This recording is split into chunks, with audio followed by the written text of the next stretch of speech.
You had a little bit of a run-in with the police today. Why don't you tell me a little bit about that? Oh, it wasn't really me so much as it was my son. Well, we'll just let them deal with it. All right, just calm down. Just calm down. Get out of here. Just calm down. It's my property, damn it! I am here to help, and your beer's overflowing. Oh shit! Now look up there. If I'm gonna dislodge him right now. What Get are you- down! No, Come on, sir. Ricky Trey, get down here, boy! Whoa! Get down He's here! up on the roof. That is the last damn time we're going to Dairy Queen, boy. You get down here! All right, let's get some more information here. Now, how did he? Oh my God, he's huge. Yeah, he's a big fella. But How- I just say I don't want him to get off on the wrong track. Trying to figure out how he got up Well, there. he won't come down. He will not come down. He just don't. You're acting just like your mama, boy. Get on All down right, here. okay, all right. Let's 226 West Pine. What? I will get that baby down if I swear to God.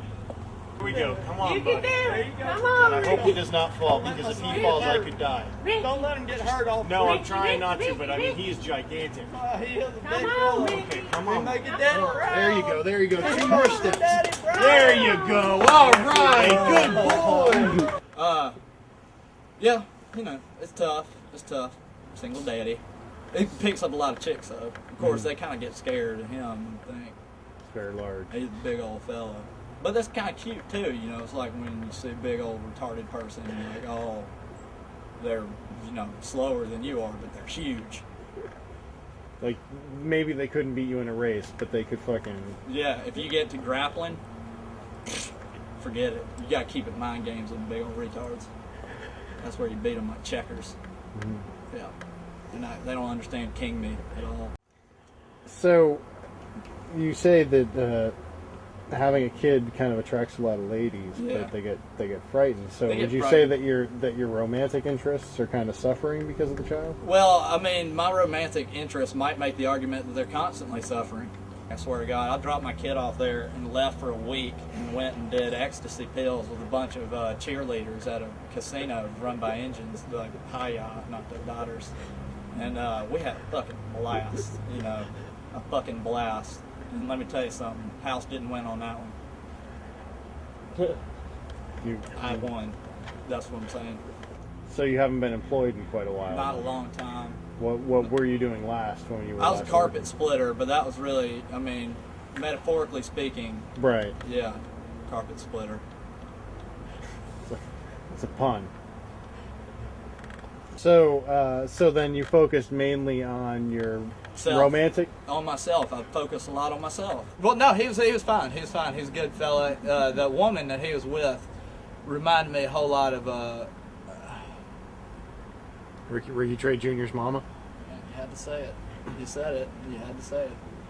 Why don't you tell us a little bit about what happened? What happened? Well, I met her. I mean, I met her at a Blue Ribbon Mayonnaise beauty contest in Crystal Springs, and she was a peach. And I mean, a Georgia peach. But you know, she was taking these fertility drugs recreationally. They apparently just made her feel more masculine, and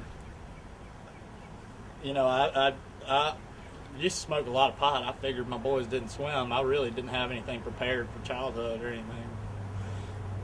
She was a demon in the sack, but I don't know. I guess, you know, she got knocked up, or I knocked her up. I can admit that. You're sure it was yours? I'm pretty sure. I mean, the physical prowess alone is pretty definitive evidence that he's mine.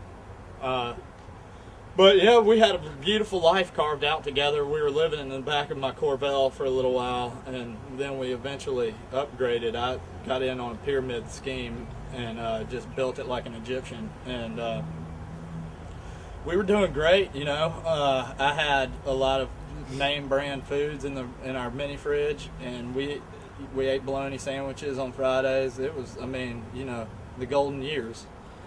Then comes baby, you know, bun in the oven, and turned out to be a bakery truck in the oven, and that just didn't fit at all. She opted not to have a C-section, even though everybody said she should. So she died in childbirth? Well, you could say our relationship died pretty much right afterwards because, I mean, Cambodia, my friend, her privates were bombed out, and they're really, we tried a lot of things with Louisville Sluggers and stuff, and it just not a whole lot was happening for her. And really, when I was in there, I might as well have been taking a bath. There wasn't a whole lot of friction, and it really, I could dig a fucking foxhole and get in there with my rifle and fire off a bunch of rounds, and she wouldn't even wake up. And after that, it was just, why does it matter? After the sex goes, what's left in a relationship? So she went back home and started seeing a fella from her high school by the nickname of Mandingo, and that bye me. And we tried. I told her about this interesting procedure involving plaster of Paris, and that didn't spark any interest. She had found her soulmate and joined the Congress of Strange People down there in Sarasota with Ringling Brothers, and that was the last I saw of her.